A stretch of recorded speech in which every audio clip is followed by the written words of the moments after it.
पापड हे सगळ्यांनाच आवडतात, तर आज मी तुम्हाला दाखवणार आहे की आम्ही घरी तांदळाचे पापड कसे बनवतो. पापडांना लागणारं साहित्य बघूया. 2 ग्लास तांदळाचं पीठ घेतलेलं आहे. हे जयाचे तांदूळ आहे. त्याच्यानंतर मीठ, हिंग, लाल मिरचीची पावडर, जिऱ्याची पावडर, ओव्याची पावडर, पापड खार आणि लसूण. किती प्रमाण टाकायचं आहे हे तुम्हाला मी पुढे सांगते. एका टोपामध्ये आपल्याला 2.5 ग्लास पाणी घ्यायचं आहे. त्याच्यानंतर आपल्याला लसूण बारीक करून टाकायचं. त्याच्यानंतर चवीपुरतं मीठ टाकायचं आहे.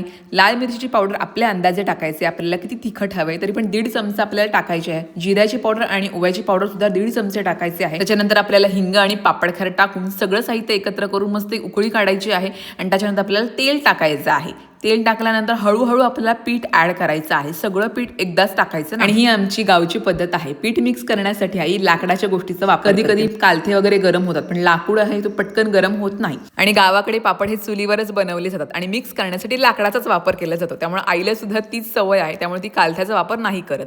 पिठाला 5 मिनिटं स्लो गॅसवर झाकून ठेवायचं आहे आणि त्याच्यानंतर पीठ आपल्याला मळायला घ्यायचं आहे. पीठ मळताना थोडंसं तेलाचा वापर करायचा आहे, म्हणजे हाताला पीठ चिकटत नाही आणि मस्तपैकी पापड लाटून घ्यायचे आहे. उन्हामध्ये मस्त पापड सुकून घ्यायचे आहेत आणि आपले तांदळाचे पापड रेडी आहेत. व्हिडिओ आवडली तर व्हिडिओला लाईक आणि चॅनलला सबस्क्राईब करा. आणि तुमच्या मनामध्ये काही प्रश्न असतील तर ते मला कमेंटमध्ये विचारा. तर चला मंडळी, भेटे नेक्स्ट ब्लॉगमध्ये. चलो बाय बाय.